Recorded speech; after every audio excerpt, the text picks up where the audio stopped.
Conversinha de pé de ouvido. Você, para acessar o Conversinha de pé de ouvido, tá muito fácil. Os conversinhas mais recentes. É só você entrar no site radiobandeirantes.com.br e clicar em programas. Aí vai aparecer uma série de ícones, né? Então você escolhe Grande Sampa. Quando você clicar Grande Sampa e aparecer Grande Sampa, já vai aparecer do lado o ícone Conversinha ao pé de ouvido, certo? Se você quiser acessar as mais antigas e botar tudo aí no seu computador, pra você ficar pensando na vida e tal, você gosta desses assuntos, também é muito fácil, você continua clicando. Você entrou no site www.radiobandeirantes.com.br, clica Programas, clica Grande Sampa, clica Notícias e clica Conversinha ao pé de ouvido. E você clica num ícone que tem embaixo lá chamado Próximo. Quando você clica Próximo, retrocede. Vai dando a volta, né? Então entra nas mais antigas e você vai puxando pro seu computador se você quiser. Pode fazer CD, distribuir. O interessante é a gente espalhar essa provocação para você raciocinar. Isso aqui não é doutrina, não é coisa nenhuma. É para ver se o ser humano sai um pouquinho dessa infância psicomental que ele tem e fica perdido no meio de UFO de um lado, pecado do outro, um planeta chupão que vai passar e levar nós todos para os quintos infernos e essa coisa toda de fim de ciclo, fim da era de peixe, começo da era de aquário, em que o mundo está perdido. Não sei se você está percebendo. E é hora do pessoal botar a manguinha de fora, gente importante, praticando cada crime bárbaro, idiota, bobo, né? Roubando uma coisinha aqui, levando outra ali. Parece que perde a consciência, tem algo cutucando o indivíduo no astral para fazer besteira, justamente para provocar aquilo que é o chamado universo em desencanto de Manuel Jacinto Coelho. E onde ele quer mostrar que as pessoas andam desencantadas. Então não dá mais para respeitar uma pessoa porque ela tem um cargo alto, porque ela é rica, porque ela pertence a um alto cargo, numa alta função judiciária, legislativa ou executiva. Não dá para respeitar mais. Por quê? Porque todos, né, em todos os setores, sempre há os corruptos, aqueles que metem a mão, aqueles que estão aí aproveitando os estertores de um ciclo apodrecido e gasto, como ensinava o professor Henrique Zé de Souza, né? Para iniciar outro ciclo. Aliás, o ciclo já iniciou, que é a chamada Era de Aquário, que começou a partir de um fato ocorrido em 24 de fevereiro de 1949, que detonou o início da Era de Aquário, que se mistura com o final da Era de Peixes, como aconteceu no passado também. O final da Era de Áries, que era a Era do pensamento, e com os gregos comandando tudo, né? Gerou o quê? Gerou o estoicismo, ou a filosofia dos estertores da Era de Áries. E começou a Era de Peixes. Era do quê? Era do direito. Roma, né? Dominando o mundo, etc. Agora tá aí a Era de Aquário. A Era de Aquário tá chegando a vez do Brasil. Os Estados Unidos já passaram pela subraça, quinta subraça, né? Onde eles deveriam ter predominância sobre o mundo espiritual e temporal, mas acabaram tendo só temporal e vai por aí afora. Mas vamos responder ao nosso ouvinte Márcio Lúcio Rezende de Iporá, Goiás. E ele diz aqui pra gente comentar um pouquinho sobre benzer, né? E ele acha que o ato de benzer me chama atenção. Meu pai tem uma propriedade rural, diz ele, e que engorda boi. E engorda boi lá na fazenda, tem muitos animais. E muitos animais morrem por causa de picada de cobra. E arrumamos um benzedor, uma pessoa muito simples que mora aqui na região, lá em Iporá, Goiás, e onde o seu serviço é se dirigir à propriedade, geralmente bem cedo, e benzer as cobras. E elas vão embora, não precisa matar a cobra não, né? De preferência é bom você pegar as mais peçonhentas até, né? Se você conhece, e mandar para o Instituto Butantan para fabricar soro para aplicar nas pessoas, né? As cobras também são filhos de Deus, ou não? Ou então Deus botou umas coisas para atazanar a vida da gente, não é assim. O veneno de cobra, que é tão mal para a saúde, aparentemente, em pequenas doses, ele desobstrui as veias, artérias, etc., né? Ele é bom para a saúde. Aí que tá. Não tem nada totalmente mal. O mal é bom e o é bem e o bem é bem também, como a gente comenta sempre aqui.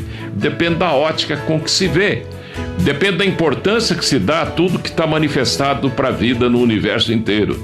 Se você disser que tem alguma coisa errada manifestada para a vida, compadre, seja isso o diabo ou um anjo ou qualquer outra coisa que você não concorda, você não está concordando com aquilo que você acha que é Deus e que é onipotente, onipresente, onisciente, e que ele criou tudo. Você criou tudo que está aí e você não concorda com o que está aí, é porque você é incompetente no ato de estudar as coisas, de verificar. Ou ele, o Deus que é incompetente, é sacana, tá aí para ir contra a gente. Não é assim. Voltando ao Márcio, sobre o ato de benzer, Márcio, eu fui criado no meio de benzedores, né? A minha saudosa tia e madrinha, a Dolfina, por exemplo, ela benzia, a gente falava costurar, né?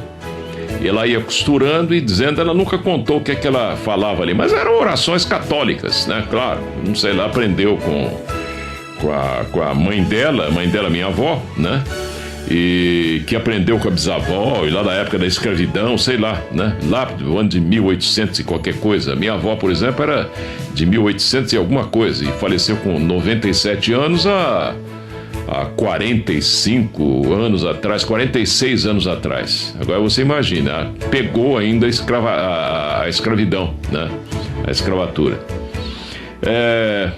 Ele conta outro caso aqui, que a avó dele tem 88 anos e sempre viveu na zona rural com muita simplicidade, e ela benze pessoas. Então, a minha madrinha também. Eu conheci uma pessoa, por sinal, com um grau de parentesco com a gente, né?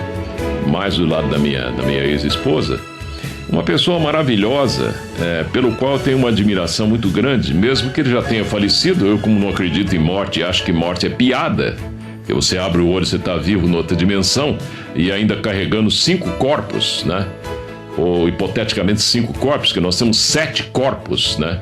Dos mais sutis até chegar nesse mais grosseiro, que é o físico, que eu estou usando aqui, o meu cérebro, minha cabeça, para poder manifestar e conversar com você. Essa pessoa, de nome Eli Brasiliense Naves, né? Irmão da minha ex-sogra, também já falecida, né? Ele faleceu até que recentemente, deve ter o quê? Uns 2, 3 anos só. E com cerca de 100 anos de idade. Eu não sei se passou disso, né?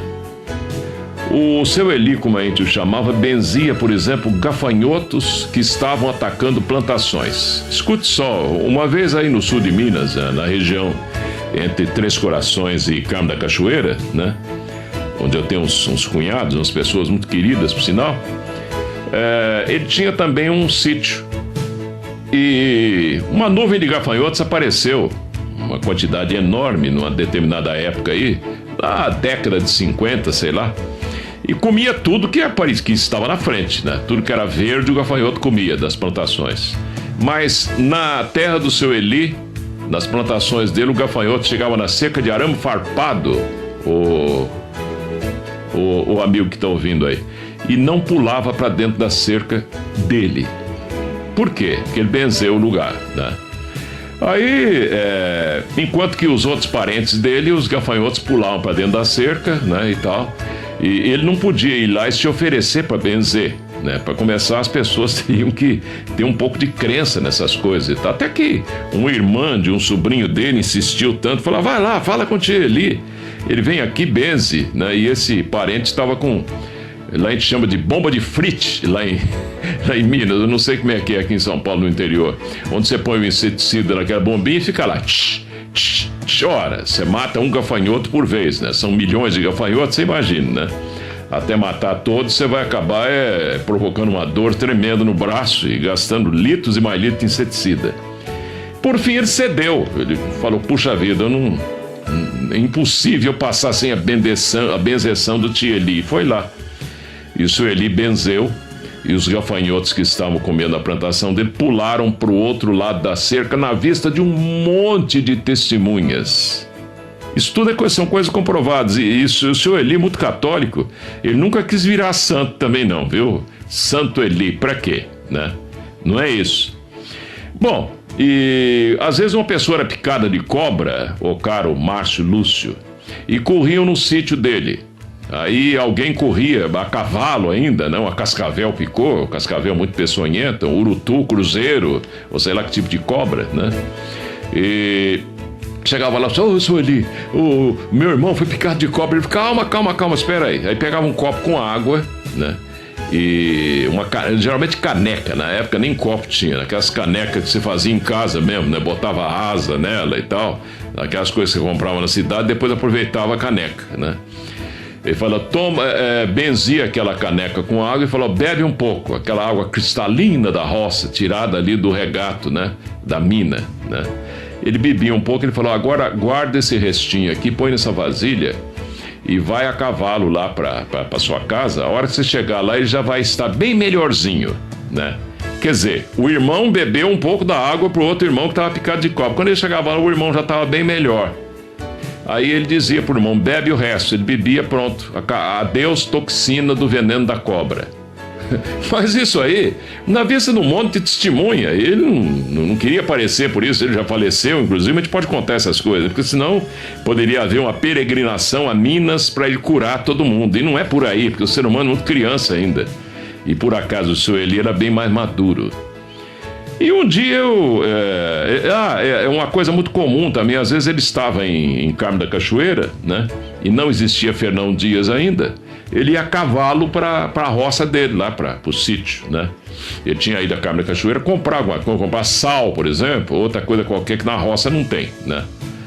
E aí armava aquela chuva forte, né?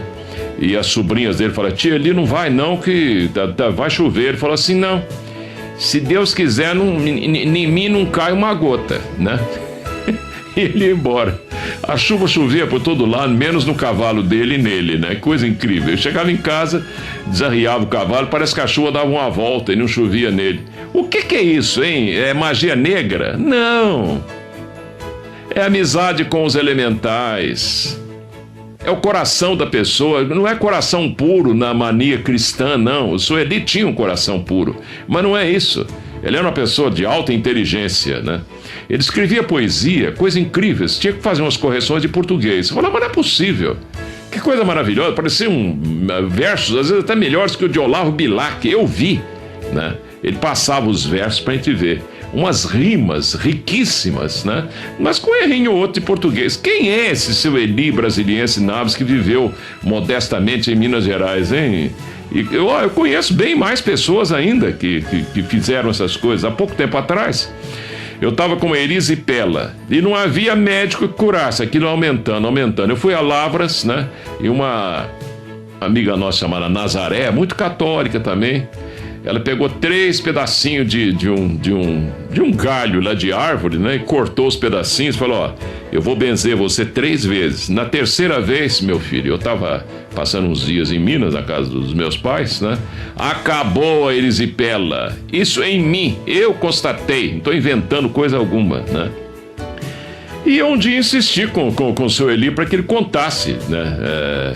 Na verdade, eu tinha curiosidade de saber como é que ele fazia isso. Ele disse para mim assim, para você eu vou contar, o gozado é que eu não contei para filho nenhum meu, não sei se é porque eles não iriam acreditar em mim também, sei lá. Ele resolveu contar para mim o que é.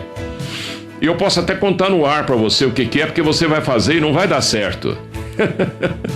Você vai pegar a caneca de água e benzer e dar pro outro bebê lá pro veneno de cobra e não vai funcionar. Mas com ele funcionava. Ele dizia assim, ele pegava a caneca com água e dizia assim, eu te benzo em nome de Deus e da Virgem Maria. Muito católico que ele era, né? E pronto, é só isso. Aí você pergunta, o que é isso, Carvalho? Isso chama-se reverberação hiperfísica. Se fosse medir a aura do seu Eli, era do tamanho de Carmo da Cachoeira inteirinha, ou maior ainda, né? Uma vez um grande mestre aqui no Brasil disse assim, eu tô sentindo que a minha aura tá do tamanho do globo inteiro Terra, né? No dia seguinte apareceram tímidas notícias num jornal de um estranho velho que foi visto em praias do mundo inteiro, o mesmo velhinho, tá? Ocasião que eu fazia muito yoga, fazia 3 horas de yoga por dia, virou até vício, né? Eu fui naquele outlet, esses shoppings tem aquelas barraquinhas e tal, e um vidente olhou para mim e falou assim: me permite, falando um espanhol meio enrolado, me permite medir sua aura? Eu falei: pois não, você tem medidor de aurômetro, medidor de aura? Ele falou: eu tenho, né? E foi medindo, e aquilo é um negócio bem sensível, né? Ele chegava perto, aquilo virava pro meu lado.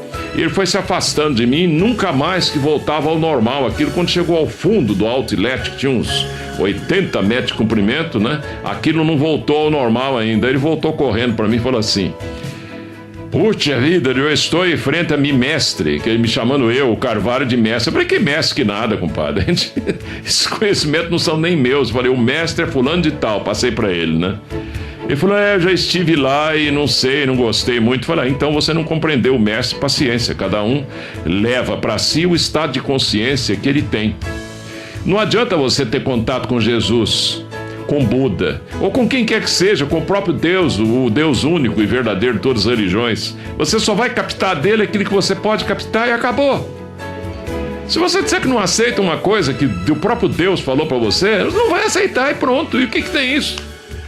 Você não está pronto ainda para ter um estado de consciência um pouco mais elevado e aceitar as coisas, é só isso, né? Lá em Minas tinha um tal de Chico Taquara, que por sinal o seu Eli Brasiliense Naves também chegou a conhecer, eu ouvi falar dele, né? Ele morou em São Tomé das Letras. Sabe quem era realmente Chico Taquara? Era o mesmo Rasputin que dizem que morreu na Rússia, né? Aos mistérios aqui em Minas. Eu ficaria aqui 10 horas contando história para vocês em Minas, um caçador que entrou numa caverna e ouviu um bicho falando com o outro em português, olha só. Mas cada loucura que tem na minha cabeça, se eu contar aqui, aí vocês é capaz de me mandar embora no dia seguinte da Bandeirantes. Porque o ser humano é muito criança, nós estamos no 4º dia da criação, nós estamos na infância psicomental, né? Mário Rosso de Luna chama esses seres de El Pueblo del Otro Mundo, encarnados aqui, ou seres ginas, né? Por exemplo, os ciganos verdadeiros, não os restos de cigano que estão por aí esmolando, pedindo coisa, por aí, né? Eles foram expulsos de uma 5ª dimensão físico-mental, né? Eles já estavam muito mais adiantados que nós. E apareceram numa certa região lá perto da Boêmia, na França e tal, falando uma língua que ninguém explicou até hoje que língua que é. E que eu me atrevo a dizer para vocês que chama-se agartino, essa língua, né? Esses ciganos foram expulsos de lá porque eles aprontaram lá. Você pode aprontar, compadre, em qualquer lugar. Você pode aprontar. Você está subindo a escada de Jacó, você é um planetário, um Mahachohan, um arquiteto do universo. Ué, você pode aprontar, você tem livre-arbítrio. Se nós temos livre-arbítrio, você imagina um ser desse que está lá em cima e já é ressuscitado. Ele também apronta. E às vezes os aprontos desses seres são tão grandes que refletem karmicamente, né, em globos futuros, universos futuros. Mas isso não é mal também, isso aí chama-se a roda da vida ou karma girando, ó. E tem gente dizendo que o karma vai acabar agora na era de Aquário e vem aí Dharma, como se Dharma não fosse o de onde sai o karma, né? Karma é uma lei física, tá aí, ó, não acaba nunca, porque ela é a roda da vida, né? E já contei o caso da erisipela que eu tive também aí, né? Contei o caso da minha tia, etc. Então essas coisas só acredita quem vê. Não adianta eu ficar aqui contando história pra você e você pode pôr tudo em dúvida. E o que tem se você pôr em dúvida e achar que eu sou um mentiroso? Eu sou mesmo, porque tudo que tira da mente é mentira, ou não? É apenas para provocar o raciocínio, né?